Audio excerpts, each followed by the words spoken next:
రజక వృత్తిదారుల సంఘం జిల్లా అధ్యక్షుడు కోనేటి రాజు అధ్యక్షతన వృత్తిదారుల సమస్యలపై కాకినాడ సుందరయ్య భవన్లో రౌండ్ టేబుల్ సమావేశం నిర్వహించారు.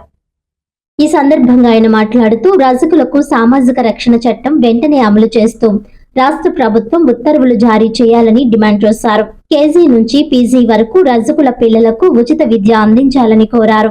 అదే విధంగా రజక కార్పొరేషన్ కు ప్రతి సంవత్సరం రాష్ట్ర బడ్జెట్ లో కనీసం 1000 కోట్ల రూపాయలు కేటాయించాలని, ఆ నిధులతో ప్రతి రజక కుటుంబానికి 90% సబ్సిడీతో 3 లక్షల రూపాయల రుణాలు బ్యాంకుల ద్వారా మంజూరు చేయాలని విజ్ఞప్తి చేశారు.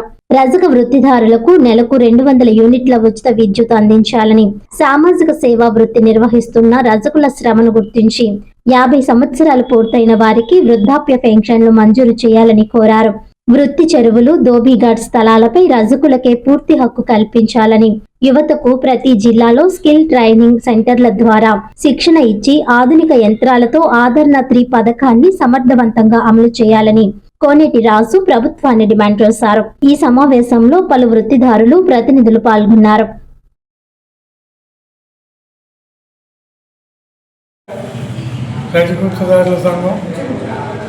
మహాధర్నా 20వ తారీఖున మా తాడేపల్లిలో జరుగుతోంది. దానికి ముందు అన్ని జిల్లాల్లోనే కూడా రౌండ్ టేబుల్ సమావేశం వేసి ఈ కూటమి ప్రభుత్వం వచ్చిన తర్వాత, ఎందుకంటే రజకులకి అనేక వాగ్దానాలు చేసి మరి అధికారంలోకి వచ్చారు. అధికారంలోకి వచ్చిన తర్వాత ఇచ్చిన వాగ్దానాలన్నీ పక్కన పెట్టి దాని మీద చంద్రబాబు జ్ఞాపకం కూడా లేకుండా పోయింది. మరి లోకేష్ని గెలిచాం, చంద్రబాబుని గెలిచాం, పవన్ కళ్యాణ్ కూడా కలిసి అయ్యా మీ కూటమి ఇచ్చిన హామీ మా రజకులకి సుమారు ఏంటంటే రాష్ట్రంలో 25 లక్షల మంది రజక వృత్తి మీద ఆధారపడి ఉన్నారు. ఈ వృత్తిదారులందరికీ కూడా మీరు ఆదుకుంటామని హామీ ఇచ్చారు. ఈ హామీగానే ఉంది తప్ప ఏమీ కూడా అమలు కావలేదు. కాబట్టి మీరు వెంటనే మాకు రజకులందరికీ కూడా రక్షణ చట్టం చేయాలి, 50 సంవత్సరాల నిండి పెన్షన్ ఇవ్వాలి. అలాగే ఎందుకంటే దోబీఘాట్లు, ఖాళీ స్థలాలకి పర్మనెంట్ పట్టాలు ఇవ్వాలి.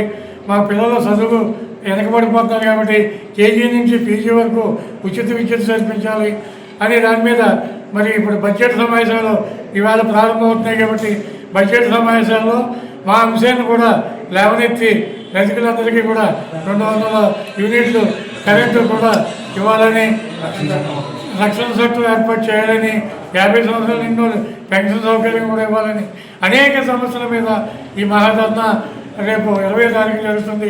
అందులో భాగంగా ఈ రాష్ట్రంలో అన్ని జిల్లాల్లోని కూడా రౌండ్ టేబుల్ సమావేశం చేసి వృత్తిదారులందరినీ మరి సమన్వయం చేసి మాకు మద్దతుగా రజక వృత్తిదారుల దందాన్ని జయప్రదం చేయడానికి మరి అందరూ పూనుకోవాలని ఈ యొక్క రౌండ్ టేబుల్ సమావేశం ఆంధ్రప్రదేశ్ రజక వృత్తిదారుల సంఘం కోనేటి రాజు జిల్లా అధ్యక్షుడు.